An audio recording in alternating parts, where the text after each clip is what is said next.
More than 40 years ago, the area of Huai Khwang was still surrounded by rice fields. There was no Ratcheta road cutting through yet, no traffic, no city noise. It felt like a quiet suburban district, peaceful, calm, a place where life moved slowly. The air was clean, and when the wind blew across the rice fields, it carried a cool, gentle breeze that made the whole place feel calm and comfortable. Teenagers like us, during school breaks, we usually gathered together to catch crabs and fish. Sometimes we found something, sometimes we didn't, but that didn't really matter. What mattered was being together. But that didn't really matter. What mattered was being together, wandering around, passing the time in our own simple way. We didn't really care that much, as long as we could stick together. Wading through the water, catching fish with our friends. That was already enough, especially in the early mornings. Right at the start of the rainy season, it became even more fun. That was when climbing perch would come up, searching for new water to live in, and there were plenty of them to catch. My friends and I looked forward to this time every single year. But still, you had to choose the right spot. Only if you picked the right location would the fish actually come up. Because if you waited in the wrong area, disappointment came easily. You had to read the situation, read the water, almost as if you were trying to read the fish's mind.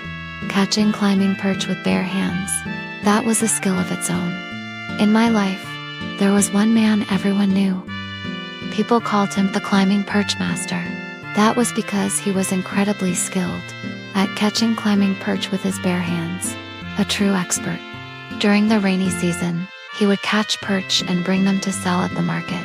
In just one day, he could fill an entire fertilizer sack with fish. My friends and I often ran into him during perch season. We saw him so often that we eventually became familiar with one another. And of course, we couldn't help but try catching climbing perch like he did. We gathered together and tried our best. But no matter what we did, we were never as good as him. As we became more familiar with each other, we looked for chances to talk to him, asking about his technique, about how he caught the fish.